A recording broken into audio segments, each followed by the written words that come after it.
Bonjour à toutes, bonjour à tous, je m'appelle Mathieu, je suis l'intendant de parcours du golfe du Vaudreuil. J'ai la chance et le privilège d'habiter à quelques mètres d'ici sur le domaine. La personne derrière la caméra est ma femme. Nous avons donc respecté les mesures imposées par le gouvernement et la fédération en ce qui concerne le confinement et les gestes barrières. Nous n'avons rencontré personne pour venir tourner ce petit sujet. Nous sommes aujourd'hui sur le green du trou numéro 18. Et si nous sommes ici, c'est pas seulement parce que derrière moi, il y a une magnifique vue sur le clubhouse. C'est aussi parce que juste là se trouve l'unique pièce d'eau du parcours. Cette pièce d'eau, elle a diverses fonctions. Elle a déjà une fonction d'obstacle d'eau, bien sûr.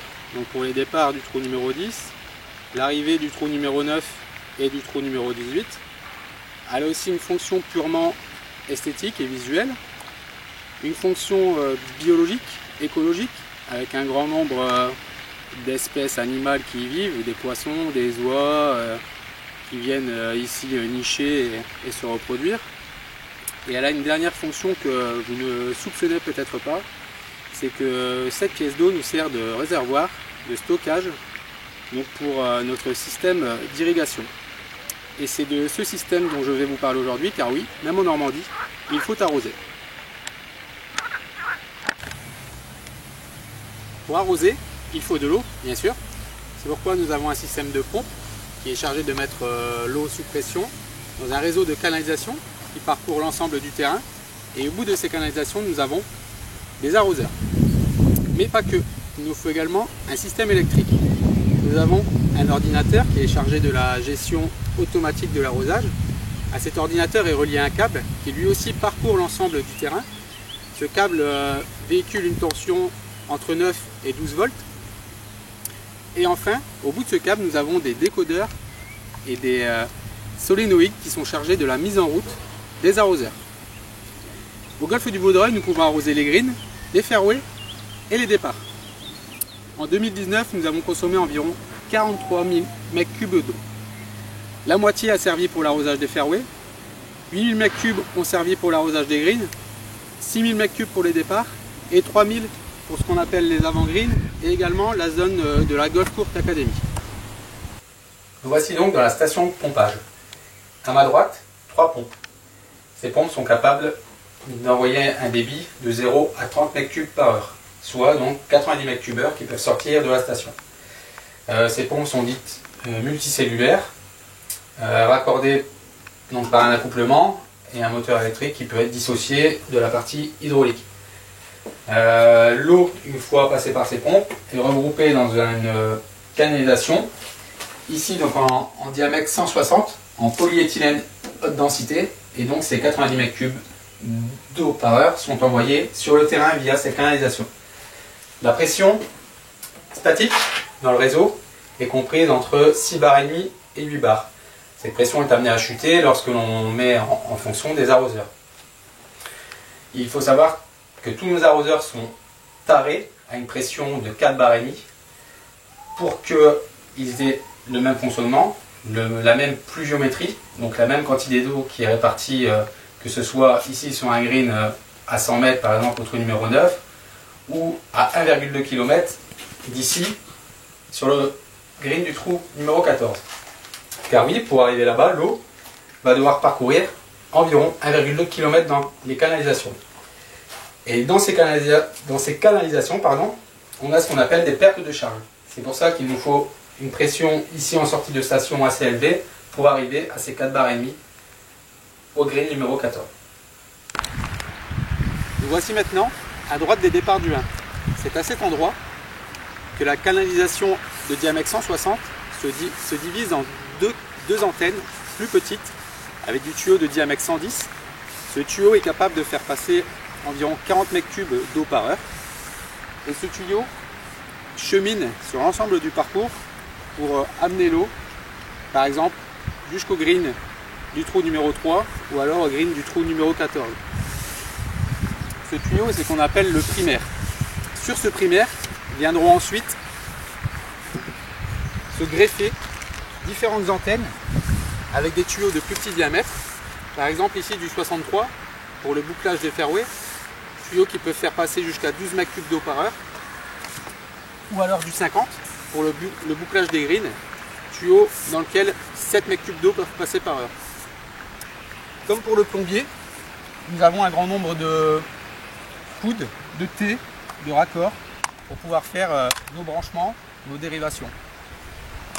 Encore quelques chiffres, il y a environ 4 km de tuyaux primaires qui cheminent sur le parcours pour environ 14 km de tuyaux secondaires et d'antennes pour l'ensemble des zones arrosées, les départs, les fairways et les greens. Comme évoqué précédemment, pour arroser il faut de l'eau, bien sûr, mais il faut également une partie électrique. Pour ce faire, nous avons donc au niveau de l'atelier un ordinateur dans lequel sont répertoriés chaque trou, chaque zone, tee, fairway, green, et chaque arroseur qui compose le système hydraulique. C'est grâce à cette base de données et en relation avec les capacités hydrauliques du terrain que des programmes de gestion d'arrosage automatique vont pouvoir être créés. Donc l'ordinateur et un câble électrique qui chemine sur l'ensemble du parcours. Voyons maintenant comment est composé un système pour démarrer un arroseur. Voici donc un exemple d'un système pour arroser un plateau de départ.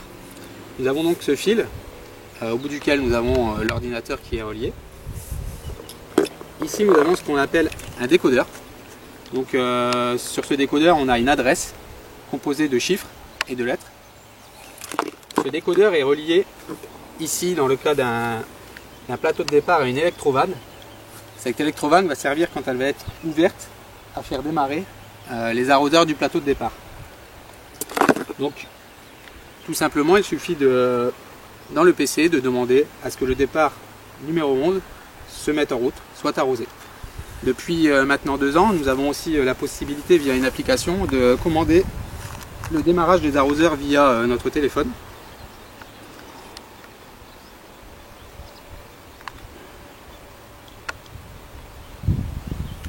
Un exemple.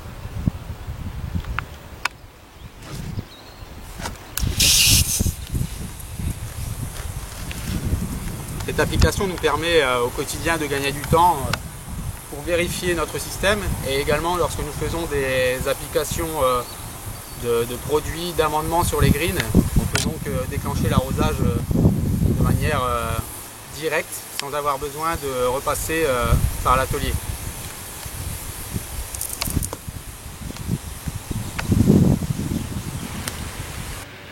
Comme on vient de le voir sur un plateau de départ, c'est l'électrovanne qui pilote les arroseurs et les démarre tous en même temps. C'est totalement différent pour les arroseurs de fairway, d'avant-green et de green. On a des arroseurs dits à vanne incorporée, c'est-à-dire qu'on peut les piloter de manière solitaire. Cette fonction nous permet donc d'arroser des zones de manière plus précise. Ici dans mes mains un arroseur de green, donc on a un corps qui est la partie enterrée, invisible, et la tête qui est la partie escamota.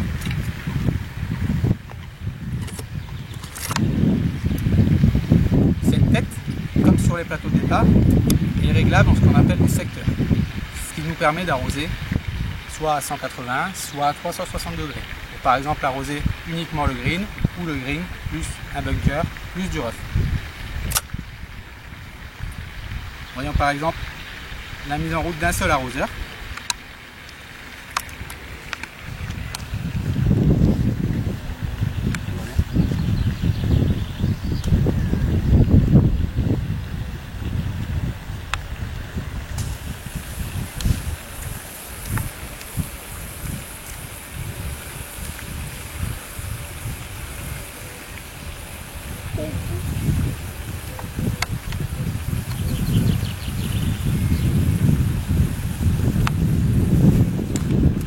Sur le parcours, nous avons 128 arroseurs de ce type, donc pour les greens et les avant-greens, 122 arroseurs de fairway, similaire à celui que je viens de vous montrer, juste un peu plus gros en termes de diamètre et de débit, et environ 28 blocs pour arroser les départs, et l'ensemble de ces blocs représente 150 arroseurs de départ. J'espère que cette petite vidéo vous a plu et vous a appris beaucoup de choses sur l'arrosage. Merci.